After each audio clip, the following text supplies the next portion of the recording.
The moment my uncle leaned in and whispered, "You're not really part of this bloodline. Stop pretending." My world shattered in front of a church full of family. Stick with me while I share my story. And if it touches you, don't forget to support our channel by hitting that subscribe button, dropping a like, and sharing it with the people you care about. I'm Mara Quinn, 28, and until that day, I believed I belonged, at least to someone. My family always looked perfect from the outside. My mom Elaine was kind but distant, my dad Darren was calm and fair, and my older brother Reed was everyone's favorite. We grew up in Savannah, Georgia, where family meant everything, or so I thought. At my niece's baptism, I felt proud to stand there as the godmother. The church was warm and full of laughter. Then my Uncle Russell came up to me, leaned close, and whispered those words that cut deeper than any knife. I laughed it off at first, thinking he was being cruel for no reason. But when I looked into my mom's eyes later that day, something in her face changed. Fear, guilt, something she couldn't hide. That night, I asked her about it. She shook her head and said,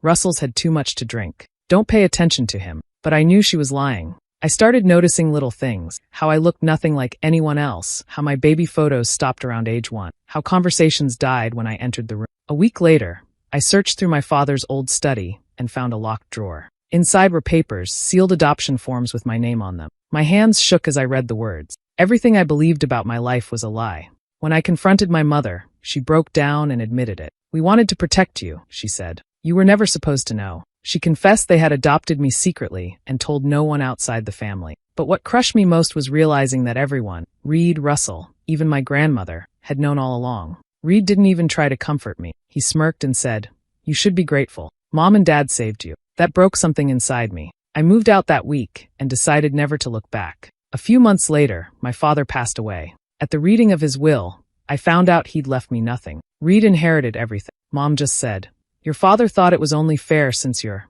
not blood." That night, I promised myself I'd build my own life and never need them again. I worked day and night, starting my own interior design firm. Years later, it became one of the best in Georgia. Then karma came around. Reed's business went bankrupt and Mom's health failed. One day, Reed reached out, asking for help redesigning his house to sell it. He didn't realize my company was the one he'd hired. When I showed up, he went pale. I told him calmly, "Family isn't blood, it's loyalty. And you lost that years ago." At my niece's next birthday, Uncle Russell tried to speak to me again. I smiled and said, "You were right. I'm not part of your bloodline, and thank God for that." Then I walked away, finally free. I grew up in a family everyone admired in Savannah, Georgia. The Quinns were known for their manners, their house with white columns, and Sunday dinners that looked straight out of a magazine. My dad, Darren, ran a small construction company and was loved in the community. My mom, Elaine, volunteered at church and always made sure our home looked perfect. And then there was Reed, my older brother, the golden boy who could do no wrong. Reed was the one everyone talked about at family gathering. He was handsome, charming, and successful. My parents glowed when they mentioned his name. With me, things were different. They cared, but there was always a distance I couldn't explain. I told myself it was just family dynamics. Some people got more attention, that's all. Still, I loved them deeply. Our house was filled with laughter on holidays, my mom's cooking, my dad's quiet jokes, and Reed's loud confidence. It felt safe, familiar. I thought nothing could ever break that image. When my niece was born, the family's joy doubled. I adored that little girl from the moment I held her. So when Reed and his wife asked me to be her godmother, I said yes without hesitation. I wanted to believe I truly belonged to this family, that I mattered. The day of the baptism felt warm and peaceful. The sun came through the stained glass windows, lighting up the church in soft colors. I stood near the altar, watching my brother hold his baby, feeling proud to be part of that moment. My parents smiled from the front row, surrounded by relatives who chatted and laughed quietly. Everything looked perfect, just as it always had. Then Uncle Russell approached. He had always been blunt, sometimes a little rough around the edges, but he was family. He leaned close, his expression sharp, and whispered words that froze me where I stood. "You're not really part of this bloodline. Stop pretending." The air seemed to vanish from the room. I stared at him, thinking I'd misheard. But his eyes told me he meant every word. My stomach twisted as the priest continued speaking, the baby fussing softly in Reed's arms. Around me, no one seemed to notice what had just happened. The laughter, the prayers, the scent of candles, it all blurred into background noise. I forced a smile, pretending nothing was wrong, but inside, everything cracked. I couldn't focus on the ceremony anymore. My mind replayed his whisper again and again. Why would he say that? What did he mean? When the service ended, relatives hugged each other, and photos were taken. I stood beside my brother and his wife, smiling for pictures I could barely see through the fog in my head. My uncle stood at a distance, watching me. For the first time in my life, I felt like an outsider at my own family's celebration. Something deep inside told me that everything I believed about who I was might be a lie, and I knew I couldn't ignore it.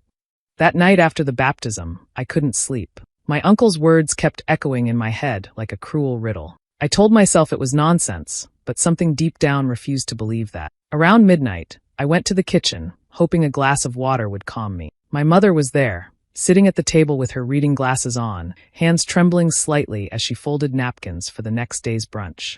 I took a breath and said softly, "Mom, what did Uncle Russell mean earlier?" She froze, the napkin half folded. For a moment, she didn't look at me. Then she forced a small smile and said, "Oh, honey, he drinks too much. You know how he gets at family events."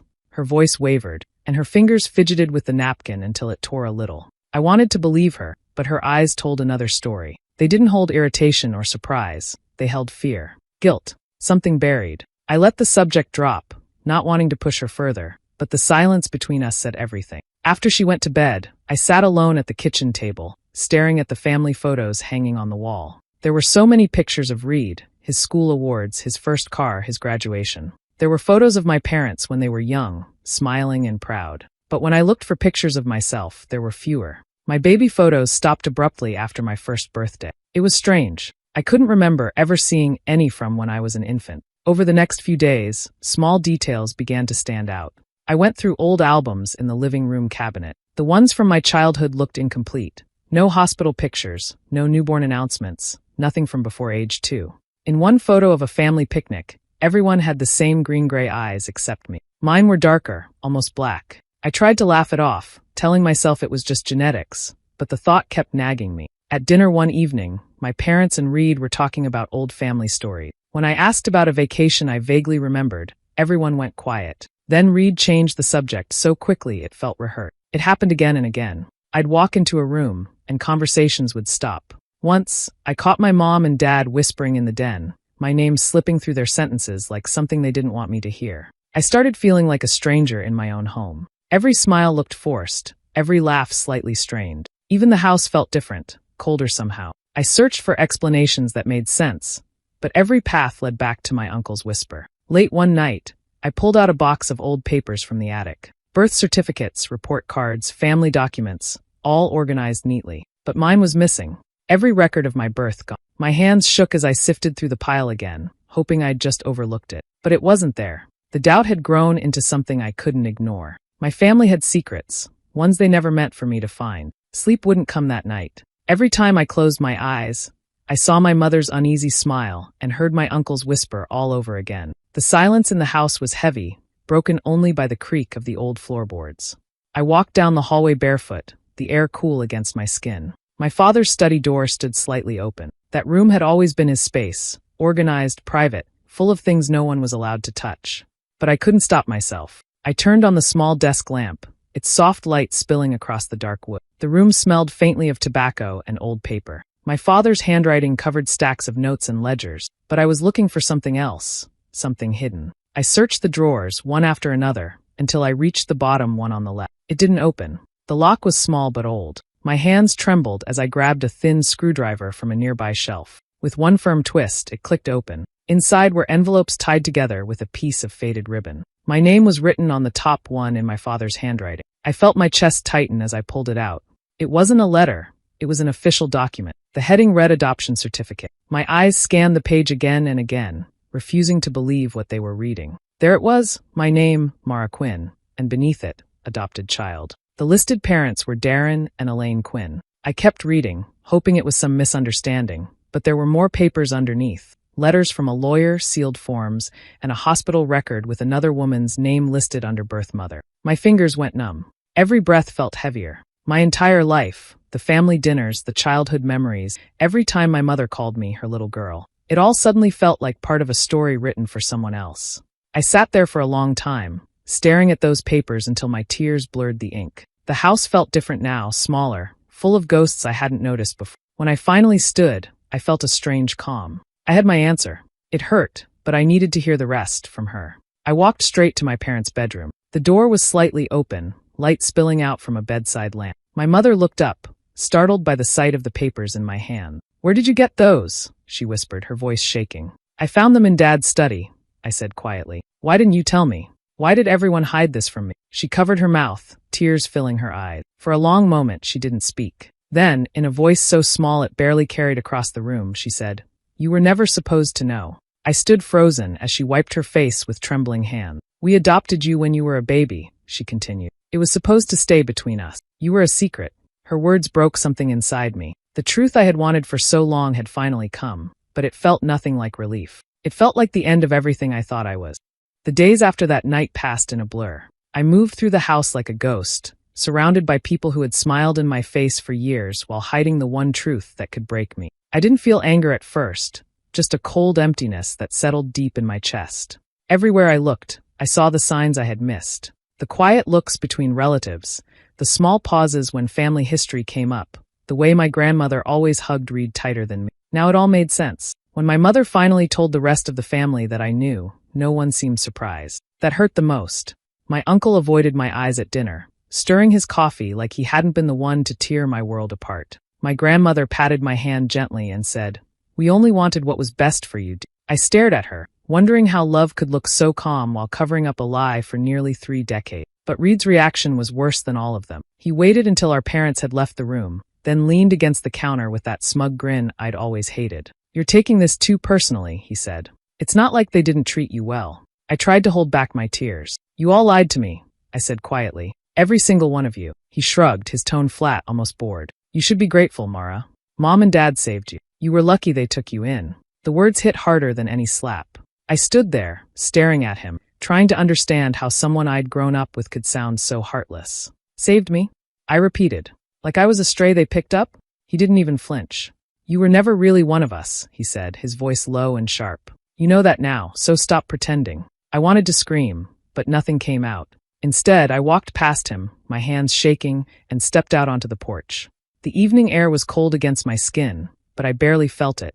Behind me, the house that had once felt like home now felt like a place built on lies. The betrayal sank deeper with every breath. My family hadn't just hidden the truth. They had chosen to let me live my entire life as the only one who didn't know. Every birthday candle I'd blown out surrounded by fake smiles, every "we're so proud of you," every family portrait, they had all been part of the same deception. The next morning, I packed a small bag. My mother cried quietly, asking me to stay, but her words didn't reach me. My father didn't say much, just nodded, like he'd expected this.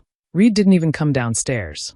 As I closed the door behind me, I realized it wasn't the adoption that had broken me. It was the years of pretending, the love built on secrets, the comfort that was never real. They hadn't just kept the truth from me, they had erased me from it. I left that house with a small suitcase and a heart that felt too heavy to carry. I found a small apartment near the river, quiet and empty, nothing like the home I grew up in. The first few nights, I barely slept. The silence pressed down on me, and every sound from the street outside made me feel more alone. But I needed distance. I needed air that wasn't filled with lies. Weeks passed slowly. My mother called a few times, leaving short messages that I didn't return. I tried to focus on work, but nothing felt real anymore. Then one morning, my phone rang, and I knew before answering that something was wrong. My mother's voice broke through the line, trembling and soft. "Mara," she whispered, "your father's gone." The world tilted for a moment. I sat on the edge of my bed, gripping the phone as if I could stop the words from sinking in. My father, Darren, the man who had taught me how to ride a bike, who once sat through every school play even when I forgot my lines, was gone.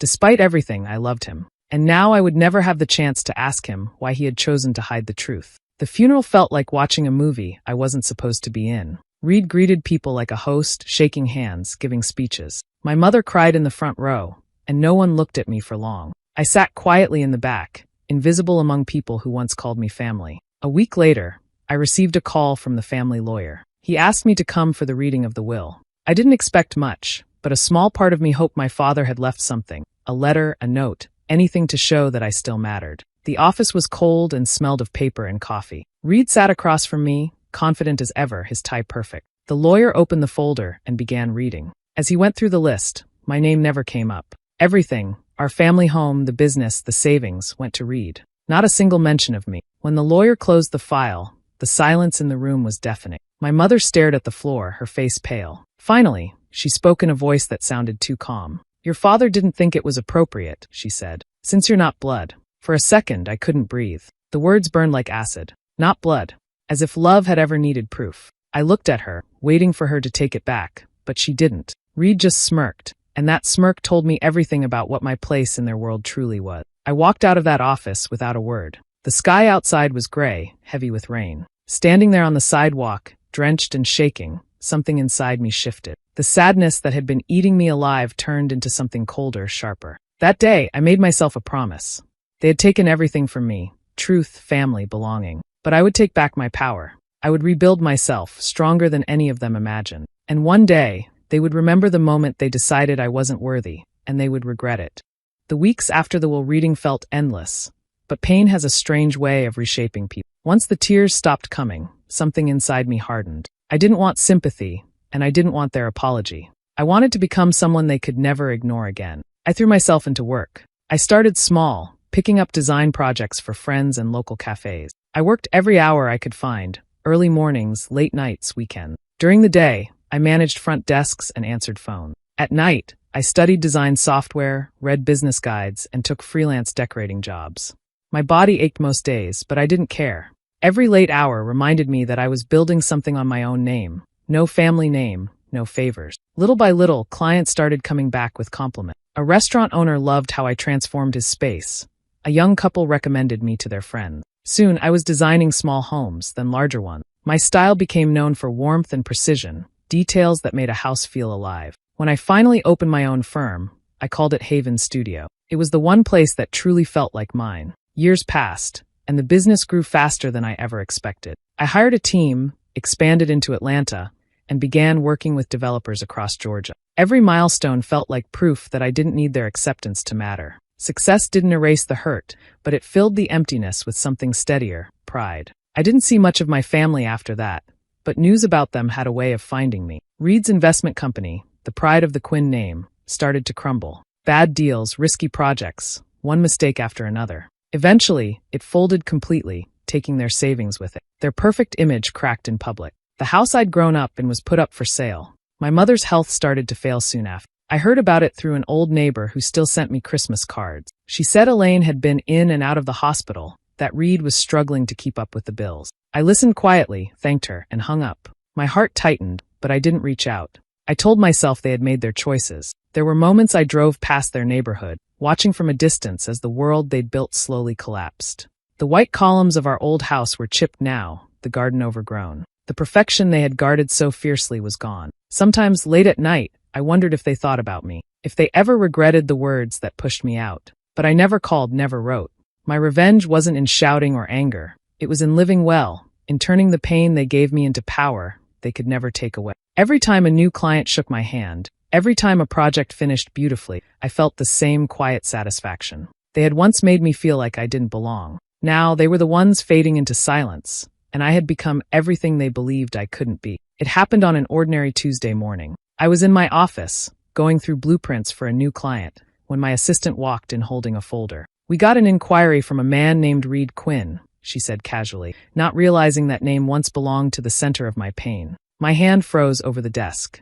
I took the folder, and there it was, his name, his signature, and the address of my childhood home. The details were brief. He wanted help redesigning a property that had been foreclosed, hoping to restore it for resale. The tone of his email was polite but tired. There was no trace of the proud man who once looked down on everyone. I read it twice, then a third time, before leaning back in my chair. It almost felt unreal. The man who had once told me I wasn't family was now asking for help from the company I built alone. He had no idea who owned Haven Studio. My company name carried no personal link to me anymore. My full name wasn't listed on the website, and I preferred it that way. The thought made me smile. Fate had an odd sense of humor. I decided to take the job, but not as myself. I signed the contract using my middle name and the surname Hale, Ms. Hale. I told my team I would personally oversee the project. No one questioned it.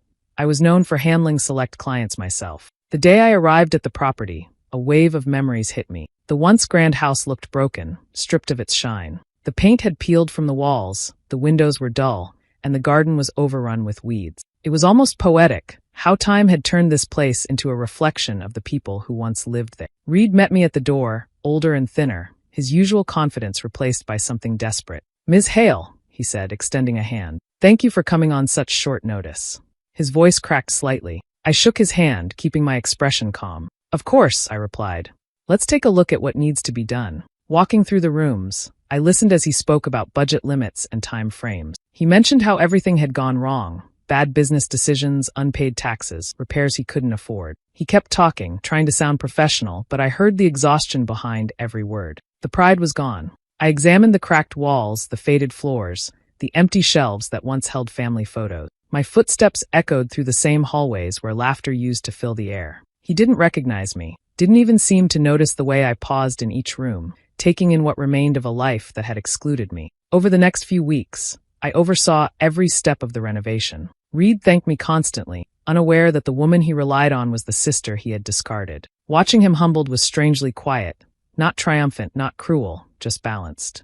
When the final day came, the house stood beautiful again, restored, shining, alive. Reed stood beside me, smiling weakly. "You saved this place," he said. I met his eyes for a long moment, a flicker of recognition almost sparking before fading away. He didn't know. And for the first time, I was glad he didn't. My revenge was never meant to destroy. It was to stand before him, successful, calm, and untouchable. The final inspection day arrived bright and calm. Sunlight poured through the clean windows, touching every wall I had chosen, every corner I had rebuilt. The house no longer looked broken. It looked alive again. My team packed their tools, and I stood alone in the living room, waiting. I heard footsteps in the hall, and then Reed appeared, his face lined with exhaustion but lighter than before. Behind him came Elaine, moving carefully with a cane, her hair silver now, her eyes dulled by time. I hadn't seen her in years. For a moment, neither of us spoke. She looked around the room and whispered, "It's beautiful." Her voice trembled, the same way it did when she used to sing in the kitchen on quiet mornings. I stayed still, letting her words hang in the air. Reed turned toward me, smiling faintly. "Ms. Hale, you've done more than we hoped for. I don't even know how to thank you." His words carried no trace of the arrogance I remembered, only defeat. I took a slow breath. My hands were steady now. "You don't have to," I said quietly. Then, before either of them could move, I reached into my bag and pulled out my company badge. The gold letters gleamed under the light, Mara Quinn. Reed's face went pale. My mother froze, her eyes widening as she whispered my name. The silence that followed felt endless. I met their eyes one by one, feeling years of buried pain rise to the surface, no longer heavy, just clear. "You said I wasn't one of you," I said, my voice calm. "But look who's rebuilding the life you destroyed." Reed opened his mouth, but no words came. His hands shook slightly as he looked around the house, realizing whose work he had been praising all along. He took a step forward, his expression crumbling. "Mara, I didn't know," he stammered. "If I had." "You did," I interrupted softly. "You just didn't care." Elaine's eyes filled with tears. She clutched the back of a chair to steady herself. "Mara, please," she whispered. "I'm sorry. I should have told you the truth. I was afraid of losing what little we had left." Her voice broke, and she reached out as if to touch my arm, but I stepped back. "I lost everything long before that," I said. "And it wasn't because I wasn't blood. It was because no one ever chose me." Reed sank into a chair, covering his face with his hand. He looked smaller than I'd ever seen him, like all the years of pride had finally collapsed under their own weight. My mother kept crying, her apologies tumbling into the air, but they felt hollow, too late to fill the years of silence. I looked around at the house one last time. It stood firm now, every wall a reminder that strength could be rebuilt from ruin. "Family isn't blood," I said quietly. "It's loyalty, and you lost that years ago." I turned toward the door. They didn't try to stop me. As I stepped outside, the sunlight felt warmer than it had in a long time. I didn't need their forgiveness, and I didn't need revenge anymore. I had already won by becoming everything they said I could never be. The afternoon sun filtered through the backyard trees, casting warm shadows over the balloons and folding tables. Laughter drifted across the yard, soft and innocent, the sound of children who hadn't yet learned what betrayal felt like. I stood near the edge of the crowd, holding a small gift wrapped in yellow paper. It had been years since I'd seen this many Quinns in one place. Faces that once felt familiar now looked like strangers in borrowed memories. The party was for my niece, a bright, happy girl turning 7. She ran past me, her curls bouncing as she clutched a cupcake. When she noticed me, her smile widened. "Aunt Mara," she shouted, wrapping her small arms around my legs. For a moment, my heart softened. She was the only reason I came. She didn't deserve the bitterness that had poisoned this family. I wanted her to know that kindness could survive even after truth had shattered everything else. I handed her the gift, kneeling so our eyes met. "Open it later, sweetheart," I told her gently. "It's something for your room." She nodded, her grin wide, and darted off toward the cake table. Watching her run, I felt something lift inside me, something like peace, the kind that comes after years of storm. That's when I heard the familiar gravelly voice behind. Didn't expect to see you here, Uncle Russell said, his tone cautious. I turned slowly to face him. He looked older, heavier with time, though his eyes still held that same sharpness that once cut through my world. For a moment, he tried a smile. Guess things turned out all right for you after all. I studied him, the man whose whisper had once destroyed everything I thought I knew. The church, the confusion, the endless nights of doubt, they all came back in a single heartbeat. But this time, the memory didn't hurt. It only reminded me how far I'd come. I stepped closer, meeting his gaze without a hint of hesitation. My voice was steady, almost calm. You were right, I said quietly. I'm not part of your bloodline. His smirk flickered, unsure whether to take it as an insult or confession. Then I added with a faint smile, and thank God for that. He didn't respond. His face fell slightly, maybe with guilt, maybe with the weight of understanding. But I didn't stay to find out. I turned away, the conversation ending exactly where it should have years ago. As I walked toward the gate, I saw my niece laughing near the cake table, frosting smeared on her cheeks. That sound, the pure joy of it, followed me out to the driveway. For the first time in years, I felt completely free. No more anger, no more pretending, just truth, quiet and clean. I wasn't a Quinn by blood, but I had built something stronger than any name could offer myself. The wind brushed through the trees, and I smiled, leaving behind the noise, the whispers, and the ghosts of a family that never really was mine. I walked away lighter than ever before, stronger, peaceful, and finally my own. Do you think I did the right thing by walking away from them, or should I have given my family another chance? Let me know in the comments. I'd really love to hear your thoughts. Don't forget to subscribe for more stories like this.